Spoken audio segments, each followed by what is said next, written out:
نحمده ونصلي على رسوله الكريم اما بعد فاعوذ بالله من الشيطان الرجيم بسم الله الرحمن الرحيم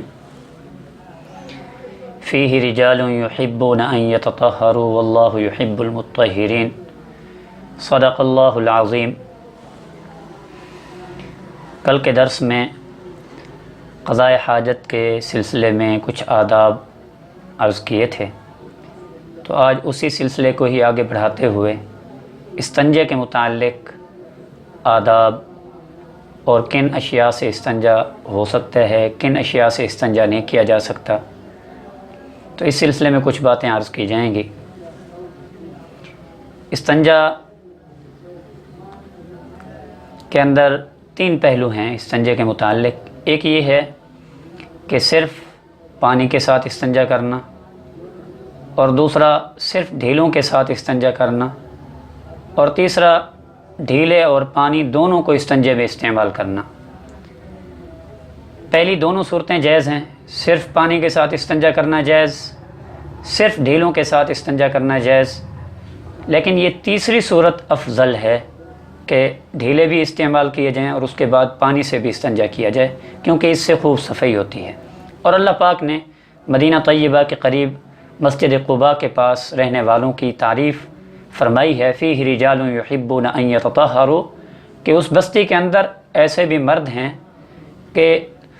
رجال یحبون ان یتطہروا، جو طہارت کو، صفائی کو پسند فرماتے ہیں، واللہ یحب المطہرین، اور اللہ تبارک و تعالی بھی پاک رہنے والوں کو پسند فرماتا ہے۔ تو اس آیت کریمہ میں ان کی تعریف اللہ رب العزت نے اسی وجہ سے فرمائی کہ قباء کے رہنے والے لوگ ڈھیلے بھی استنجے کے طور پر استعمال کرتے تھے اور ڈھیلوں کے بعد پانی بھی استعمال کرتے تھے، تو اس وجہ سے استنجے کے لیے پہلے ڈھیلے استعمال کرنا اور اس کے بعد پانی استعمال کرنا، اس کو افضل قرار دیا گیا ہے۔ نبی اکرم صلی اللہ تعالیٰ علیہ وسلم فرماتے ہیں، حضرت سلمان فارسی رضی اللہ تعالیٰ عنہ سے روایت ہے، مسلم شریف کی حدیث ہے، نہانا رسول اللہ صلی اللہ علیہ وسلم ان نستقبل القبلۃ لغائط او بول، کہ آپ علیہ الصلوۃ والسلام نے پاخانہ اور پیشاب کے وقت قبلے کی طرف رخ کرنے سے ہمیں منع فرمایا، او ان نستنجی بالیمین، اور نبی اکرم صلی اللہ تعالیٰ علیہ وسلم نے ہمیں دائیں ہاتھ کے ساتھ استنجا کرنے سے منع فرمایا، کیونکہ دایاں ہاتھ اشرف الاعضاء میں سے ہے، تو اس سے وہی کام لیے جا سکتے ہیں جو فضیلت والے کام ہیں۔ اس وجہ سے نبی اکرم صلی اللہ علیہ وسلم نے دائیں ہاتھ کے ساتھ استنجا کرنے سے منع فرمایا۔ ہاں، اگر کوئی شخص معذور ہے، بایاں ہاتھ کٹا ہوا ہے یا بایاں ہاتھ شل ہو چکا ہے، تو عذر اور مجبوری کی بنا پر دائیں ہاتھ استعمال کیا جا سکتا ہے، بلا عذر دائیں ہاتھ استنجے میں استعمال کرنا منع ہے۔ اور او ان نستنجی باقل من 3 احجار، حضرت سلمان فارسی رضی اللہ عنہ فرماتے ہیں کہ آپ علیہ الصلوۃ والسلام نے 3 سے کم ڈھیلے استعمال کرنے سے منع فرمایا۔ تو یہ جو نہیں ہے، یہ نہیں تنزیہی ہے، ورنہ اصل مقصود محل کی صفائی ہے، چاہے وہ 1 ڈھیلے سے ہو جائے، 2 ڈھیلوں سے ہو جائے، 3 ڈھیلوں سے ہو جائے، 3 ڈھیلوں کا استعمال کرنا مستحب ہے۔ اگر اس سے کم سے صفائی ہو جائے تو بھی استنجا جائز ہو جائے گا۔ او ان نستنجی برجیع او بعظم، اور نبی اکرم صلی اللہ تعالی علیہ وسلم نے گوبر کے ساتھ اور ہڈی کے ساتھ استنجا کرنے سے منع فرمایا۔ گوبر کے ساتھ استنجا اس وجہ سے منع ہے کہ وہ جانوروں کا گوبر خود ناپاک ہے،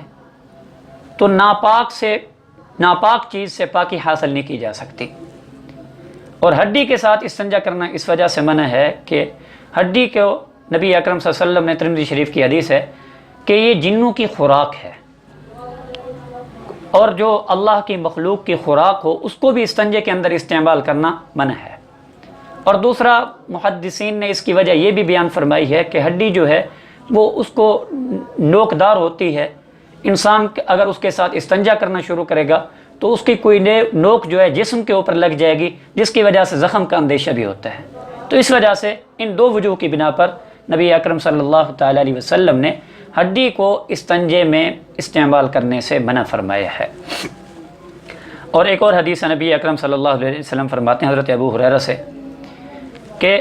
اذا اتى الخلاء فلا يمس ذکرہ بیمینہ، کہ جب بیت الخلاء میں قضاء حاجت کے لیے آدمی جائے تو اپنے دائیں ہاتھ کے ساتھ اپنی شرمگاہ کو نہ چھوئے، کیونکہ دائیں ہاتھ